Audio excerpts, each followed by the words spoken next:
अगर मैं तुम्हें एक सेब दूं, एक और सेब दूं, एक और सेब दूं तो कितने हो जाएंगे?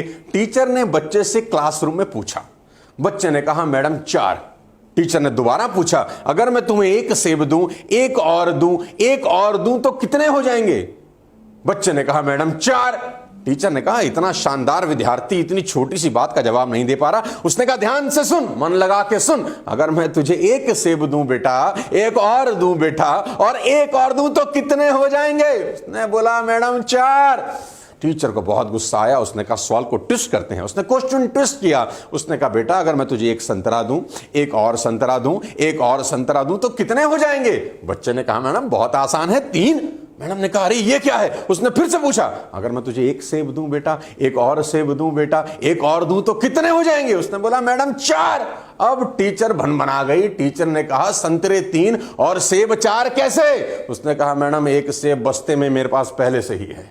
साथियों कभी कभी समझने वाला भी ठीक कह रहा होता है, समझाने वाला भी ठीक कह रहा होता है, लेकिन बात किसी को समझ नहीं आ रही होती, क्योंकि कम्युनिकेशन जिंदगी का सबसे महत्वपूर्ण हिस्सा है। मेरी बात ही कोई नहीं समझता, मैं अपनी बात किसी को समझा ही नहीं पाता, मैं कहता कुछ हूं, लोग समझते कुछ हैं, क्या करूं, कहां जाऊं? अगर आपके साथ भी कुछ ऐसा ही है तो आज का वीडियो कमाल कर देगा आपकी जिंदगी में। आपने देखा होगा साथियों कि कुछ लोग हर मौके पर सही बात कहकर दूसरों को इंप्रेस कर लेते हैं। कुछ लीडर्स अपनी स्पीच से सामने बैठे लोगों को मंत्रमुग्ध कर देते हैं और लोग उनका कहना खुशी खुशी मान भी लेते हैं। ये सभी बोलने की कला में माहिर होते हैं। अगर आप इसमें कच्चे हैं तो आप परिवार, ऑफिस, सोसाइटी में ज्यादा फेमस नहीं हो सकते, और तो और प्यार में भी सफलता की पॉसिबिलिटीज बहुत कम हैं। मैं उसे कैसे समझाऊं कि मैं उससे कितना प्यार करता हूं?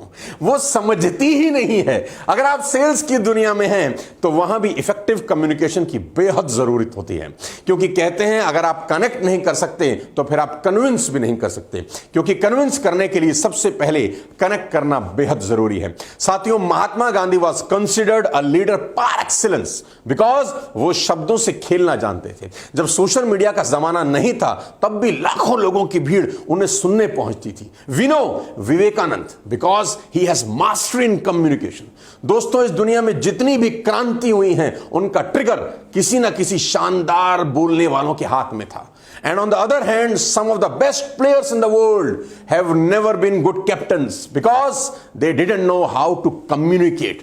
एग्जाम्पल देना चाहता हूं सचिन तेंदुलकर का। सचिन तेंदुलकर महान बल्लेबाज हैं इस पूरी दुनिया के, लेकिन वो एक अच्छे कप्तान नहीं बन सके। क्यों? क्योंकि वो प्रॉपर कम्युनिकेट ही नहीं कर पाए अपनी टीम के साथ। साथियों एक्सपेरिमेंट से जाहिर हो चुका है कि जो लोग बातचीत की कला में परफेक्ट होते हैं वो लोग जिंदगी में सबसे ज्यादा तरक्की करते हैं। आज के इस वीडियो में मैं आपको शब्दों के मायाजाल के बारे में और उसके सही इस्तेमाल करने के तरीकों के बारे में बताने वाला हूं, इसलिए इस वीडियो को आखिरी तक देखिए और चैनल को सब्सक्राइब करिए। मैं जानता हूं ये वीडियो खत्म होते होते आपको शब्दों के बारे में बहुत बेहतरीन जानकारी मिल जाएगी।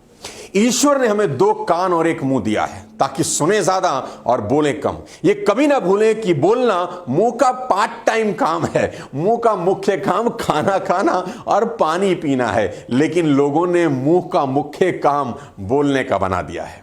भाषा की सबसे बड़ी प्रॉब्लम यह है कि हम जो बात दूसरों तक पहुंचाना चाहते हैं वह सामने वाले व्यक्ति तक उसी स्वरूप में, उसी अवस्था में नहीं पहुंच पाती। हम सबके दिमाग की डिक्शनरी में शब्दों के अलग अलग मतलब होते हैं।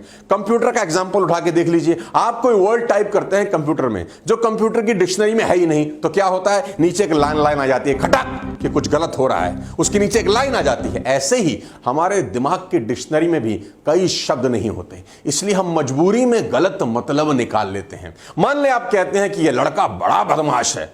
अब बदमाश से आपका क्या मतलब है? हो सकता है आप चंचल कहना चाह रहे हो, लेकिन मेरे दिमाग की डिक्शनरी में बदमाश का मतलब है गुंडा, इसलिए मैं तो यही समझूंगा कि आप उसे गुंडा कह रहे हैं। हो गया ना बेड़ा गर्क? आप शब्दों में कौन सा मतलब भर रहे हैं और मैं कौन सा मतलब निकाल रहा हूं, दोनों में बहुत अंतर है। शब्दों का सही इस्तेमाल करना बहुत जरूरी है। साथियों कोई शब्द अगर समझ में नहीं आता तो पहले हम क्या करते थे? डिक्शनरी में जाके ढूंढते थे, फिर मतलब समझते थे, कभी कभी तो फिर भी मतलब समझ में नहीं आता था। लेकिन आज टेक्नोलॉजी ने एक अलग ही तरक्की कर ली है। मान लें आप एक किताब पढ़ रहे हैं और कोई शब्द समझ नहीं आ रहा, आप अटक गए। अब डिक्शनरी में जाने की जरूरत नहीं, आप उस शब्द को प्रेस करें, शब्द के मीनिंग के साथ उसकी तस्वीर भी सामने आ जाएगी तो कैसा रहेगा। यह चमत्कार कर दिया है मैकटैप ऐप ने। दुनिया में कितनी भाषाएं हैं? शायद कोई करीब 6 अरब, पर इंटरनेट पर मोस्ट ऑफ द कंटेंट आज भी अंग्रेजी में है। सबसे बड़ी दिक्कत हम हिंदुस्तान के लोगों को, जिनको अंग्रेजी में थोड़ा सा मेरी तरह हार्ट टाइट है, हमारी मदर टंग अंग्रेजी नहीं है, इंग्लिश नहीं है, तो हम इंग्लिश में कंटेंट पढ़ते हुए किसी भी भारी वर्ड पर अटक जाते हैं। फिर हम उस वर्ड को कॉपी करके ऑनलाइन डिक्शनरी में पेश करते हैं और जो मीनिंग मिलता है वो बोरिंग, लंबा चौड़ा टेक्स्ट में लिखा होता है। इससे हम भूल जाते हैं। साथ ही मैं बताना चाहूंगा, कमाल का काम किया है और मैं जानबूझ के आपको इस ऐप के बारे में बता रहा हूं सो दैट आपको मालूम चले कि दुनिया कितनी तेजी के साथ बदल गई और हिंदुस्तान ने कितनी तरक्की कर ली। मैगटैप, मैजिक टैप बोला जाता है कि जादुई ऐप है ये। इस प्रॉब्लम को सॉल्यूशन कर दिया है, इस प्रॉब्लम का सॉल्यूशन लेकर आया है मैकटैप। आप मैकटैप ब्राउजर में कुछ भी पढ़ रहे हो, अगर वहां किसी भारी वर्ड पर स्टक हो जाए, फंस जाएं, वर्ड को लॉन्ग प्रेस करिए, बस कुछ नहीं करना, पलक झपकते ही आपको उसका विजुअल मीनिंग मिल जाएगा। इस विजुअल मीनिंग को आप मैकटैप में कोई भी डॉक्यूमेंट जैसे पीडीएफ हो गया, वर्ड हो गया, एक्सेल हो गया, पढ़ते हुए इस्तेमाल कर सकते हैं। और पुरानी कहावत है कि कोई भी चीज आपकी मेमोरी में लंबे समय तक तभी रहती है जब उसका विजुअल भी आप साथ साथ देख रहे हो। और मैकटैप में कॉम्पिटिटिव एग्जाम की तैयारी के लिए भी बहुत सारी किताबें हैं, तो डाउनलोड करें मैकटैप ऐप, लिंक मैं नीचे डिस्क्रिप्शन में दे दूंगा। साथियों, जब भी आप शब्दों का इस्तेमाल करते हैं तो एक बड़ा रिस्क होता है कि उसका गलत मतलब ना निकल आ जाए, इसीलिए शब्दों का सही इस्तेमाल बहुत जरूरी है। लैंग्वेज किसी भी विचार को मेरे दिमाग से आपके दिमाग में बिना ऑपरेशन किए पहुंचाने का साधन है। कहते हैं शादी में एक आदमी बहुत देर तक खा रहा था, किसी ने पूछा कब तक खाओगे भाई? उसने कहा मैं तो खुद खा खा के दुखी हो गया हूं, पर क्या करूं, कार्ड में जो लिखा है खाने का समय 7 बजे से 10 बजे तक है, इसलिए मैं खाता ही जा रहा हूं। दुनिया में 6 अरब भाषाएं आप जानते हैं, पर भारत में तो हर 50 किलोमीटर पर साथियों बोली बदल जाती है। हर व्यक्ति अपने तरीके से बात करता है और सोचता है। संता और बंता एक कैंप पर गए। सुनिए, एक बहुत गजब कहानी सुनाता हूं। संता और बंता एक कैंप पर गए। रात को अचानक संता ने बंता को जगाया कि जाग, ऊपर आसमान में देखकर बता तुझे क्या दिख रहा है। संता ने कहा मुझे लाखों करोड़ों तारे दिख रहे हैं। बंता, इससे तुझे क्या समझ में आता है? संता ने दिमाग पर जोर डाला और जो जवाब दिया वो काबिले तारीफ है। संता ने कहा खगोल की दृष्टि से अगर देखूं तो पता चलता है कि ब्रह्मांड में लाखों करोड़ों आकाश गंगाएं हैं। ग्रह और ज्योतिषी की दृष्टि से देखूं तो मुझे पता चलता है कि शनि सिंह राशि में है। समय की दृष्टि से देखूं तो पता चलता है रात के 3 बजे हैं। धर्म की दृष्टि से पता चलता है ईश्वर सर्वशक्तिमान है और इंसान बहुत छोटा है। मौसम की दृष्टि से लगता है कि बेटा कल दिन बहुत सुहाना होगा। वैसे बंता, तुझे क्या लगता है? बंता ने कहा मुझे लगता है किसी ने हमारा टेंट चुरा लिया है। साथियों, कम्युनिकेशन बहुत इंपॉर्टेंट रोल प्ले करता है। कहते हैं कंजूस ने दुकानदार से कहा कि टूथब्रश दे दो, मेरे ब्रश का एक बाल टूट गया है। हाँ, कंजूस ने दुकानदार से कहा कि भाई एक टूथब्रश दे दो, मेरे ब्रश का एक बाल टूट गया है। तो दुकानदार ने कहा एक बाल ही तो टूटा है, नया काहे को खरीद रहे हो? कंजूस, जो बाल टूटा है ना भाई वो आखिरी था, इसीलिए खरीद रहा हूं। इफेक्टिव कम्युनिकेशन के 5 सिद्धांत आपसे शेयर करता हूं। Being in the public speaking from the last 20 years, बहुत सारी चीजें मुझे सीखने को मिली और उसमें से आज 5 बातें आपको बताता हूं जिससे आपका कम्युनिकेशन बहुत स्ट्रांग हो जाए। सबसे पहले, क्या कहा जा रहा है ये कभी इंपॉर्टेंट नहीं होता। ध्यान से सुनिएगा मेरी बात को। क्या कहा जा रहा है ये कभी इंपॉर्टेंट नहीं होता, कौन कह रहा है ये इंपॉर्टेंट होता है। मान ले कोई आपसे कहता है आपकी मौत तय है। इंपॉर्टेंट बात यह है कि कहने वाला व्यक्ति कौन है। अगर यह बात डॉक्टर कह रहा है तो उसकी बात में दम है। अगर वह ज्योतिषी है तो उसकी बात सोचने लायक है। लेकिन अगर कोई आपसे चिढ़कर कह रहा है तो ज्यादा ध्यान देने की जरूरत नहीं है। कहने वाला कौन है, इससे ही बात का इंपॉर्टेंस तय होती है। बात तो वहीं रहती है, इंपॉर्टेंस बदल जाती है। साथियों, महाभारत के युद्ध में पांडव सेना गुरु द्रोणाचार्य को रोकना चाहती है। वो रोके नहीं रुक रहे। भगवान कृष्ण ने कहा इनको जाकर कह दो कि उनका पुत्र अश्वत्थामा मारा गया, झूठ बोल दो। लेकिन उनसे झूठ बोला गया, अश्वत्थामा मारा गया। द्रोणाचार्य ने कहा मैं यही बात युधिष्ठिर के मुंह से सुनना चाहता हूं, क्योंकि सब जानते थे कि युधिष्ठिर झूठ नहीं बोलते। तो कौन कह रहा है ये इंपॉर्टेंट है। दूसरी सबसे इंपॉर्टेंट बात आपको बताना चाहता हूं कि कोई भी बात कहां कही जा रही है, स्थान की इंपॉर्टेंस है, प्लेस की इंपॉर्टेंस है और जगह की इंपॉर्टेंस है। अगर किसी लड़की से आप मोहब्बत करते हैं और पहली बार डेट पर ले जाना चाहते हैं, तो क्या आप उसे किसी हॉस्पिटल ले जाना चाहेंगे कि आज चल डेट पे इस हॉस्पिटल में चलते हैं, आईसीयू में, या किसी शमशान घाट ले जाना चाहेंगे कि वहीं कोक और पिज्जा मंगाते हैं, वहीं खाएंगे बैठकर? नहीं, आप ऐसा कभी नहीं करेंगे, क्योंकि जगह बहुत इंपॉर्टेंट रोल प्ले करती है। आप किस जगह पर बात बोल रहे हैं, उस जगह का रेलिवेंस है। आप एक मस्त सा रेस्टोरेंट चुनेंगे जहां मस्त म्यूजिक चल रहा हो, माहौल में ही रोमांस हो, तो बात का वजन बढ़ जाता है और बात करने की इंपॉर्टेंस बढ़ जाती है। आप कोई सीक्रेट बात किसी से करना चाहते हैं तो दोस्त को बोलते हैं आइए जरा कोने पकड़, आजा कोने में, आजा कोने में ले जाते हैं, खुल के बात नहीं करते। जगह की इंपॉर्टेंस है। फुटपाथ पर कोल्ड ड्रिंक 20 रुपए की बिकती है और 5 स्टार होटल में 200 रुपए की, क्योंकि जगह की इंपॉर्टेंस है।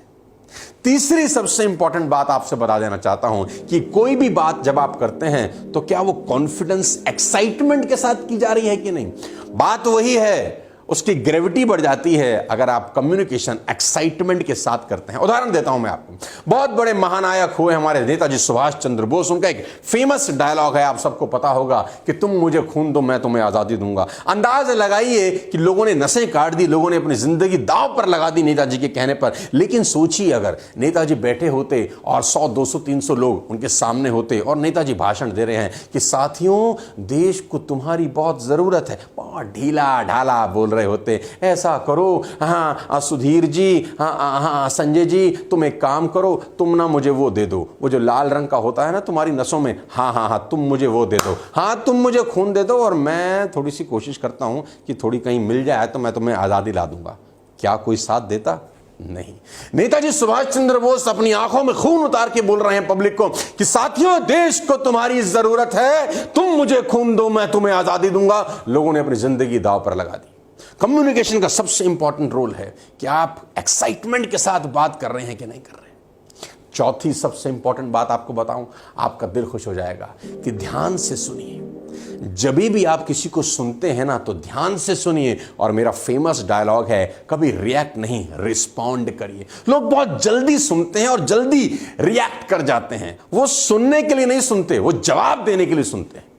एक आदमी को तार मिलता है कि संता तुम्हारी बेटी मर गई है, और वो 100वीं मंजिल से कूद जाता है।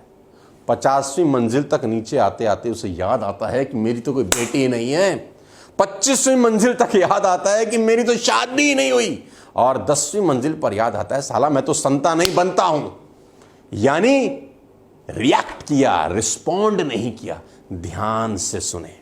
आखिरी सबसे इंपॉर्टेंट बात इफेक्टिव कम्युनिकेशन की, टोनिंग। जो टोन होता है ना, ये बहुत इंपॉर्टेंट रोल प्ले करता है। बड़ी बड़ी लड़ाइयां हो जाती हैं रॉन्ग टोन ऑफ वॉइस में। कभी मौका मिला तो उसके बारे में डिटेल में बताऊंगा, लेकिन एक लाइन आपको समझाता हूं, आपको समझ में आएगा। एक लाइन है, रोको मत जाने दो। लाइन बड़ी सिंपल है, रोको मत जाने दो। मत पे मैंने फुल स्टॉप लगाया, कोमा लगाया। लेकिन अगर इसी लाइन को मैं ऐसे बोलूं, रोको मत जाने दो, तो उसके मायने बदल जाते हैं। रोको मत जाने दो में जाने दो, और रोको मत जाने दो में रोक लो। लाइन वही है, वर्ड्स वही हैं, लेकिन कहां आपने रुकना है, कहां टोन को नीचे करना है, कहां ओपन करना है, लाइन के मायने बदल जाते हैं। पति पत्नी गोलगप्पा खाने गए। पत्नी ने गोलगप्पा खाया और पत्नी ने पूछा और, तो पति ने बोला नागिन खा ले नागिन खा ले। अब पत्नी ने एक दिया कान पे, नागिन हूं मैं? अरे बोला मैंने नागिन नहीं बोला, मैंने बोला नागिन खा ले। बात का मायना बदल जाता है। कम्युनिकेशन बहुत बड़ा रोल प्ले करता है दो लोगों के संबंधों के बीच में। उम्मीद करता हूं आज का वीडियो आपको पसंद आया होगा, बेहतर होंगे आपकी जिंदगी इन सारी बातों को इंप्लीमेंट करें। अगले किसी और वीडियो के साथ फिर आपकी सेवा में हाजिर होऊंगा, फिर आपसे मुलाकात करूंगा। अपने स्वास्थ्य का ध्यान रखिए। लेकिन एक छोटी सी रिक्वेस्ट इस वीडियो के आखिरी में करना चाहता हूं। आप जिस टॉपिक पर चाहते हैं मुझे वीडियो बनाते हुए देखना, मैं चाहता हूं कमेंट बॉक्स में जरूर लिखें। पहली बार 300 वीडियो बनाने के बाद मैं चाहता हूं कि आप मुझे बताएं कि अगला वीडियो कौन से टॉपिक पे होना चाहिए, कौन से विषय पे होना चाहिए। मुझे ढेर सारा प्यार देने के लिए बहुत बहुत धन्यवाद साथियों।